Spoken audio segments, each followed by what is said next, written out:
Dans la steppe, le pouvoir ne se maintenait pas derrière des murs, mais par la tradition. Et la tradition était au-dessus même du Khagan. Entwåndernisien of JC. Les Huns étaient dirigés par Teoman.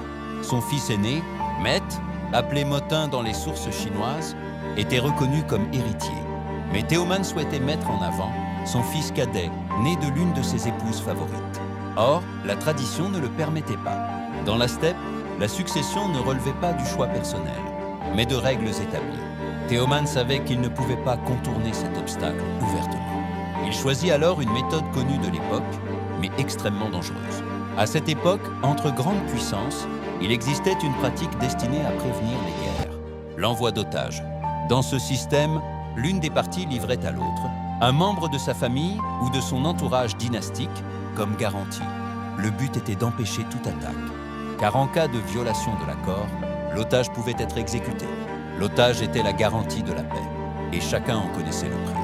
C'est ainsi que Mete fut envoyé en otage chez les Yueshi, un peuple puissant vivant à l'ouest des Huns. Ce n'était pas une hospitalité, c'était une garantie sévère et risquée contre la guerre.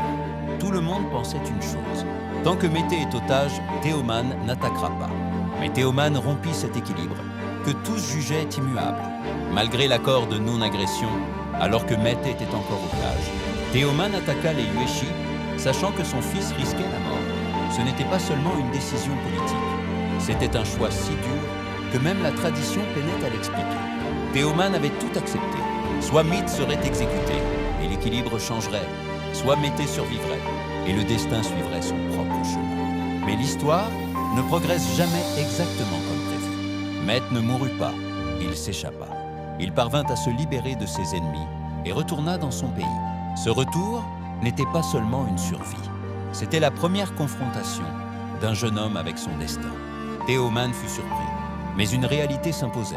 Son fils était vivant. Et à partir de ce moment, plus rien ne serait comme avant. Car cette histoire n'est pas seulement celle d'un otage. C'est l'histoire d'un père qui mit délibérément à l'épreuve le destin de son fils. Et c'est aussi le début de la première grande lutte de pouvoir entre père et fils dans l'histoire des Turcs.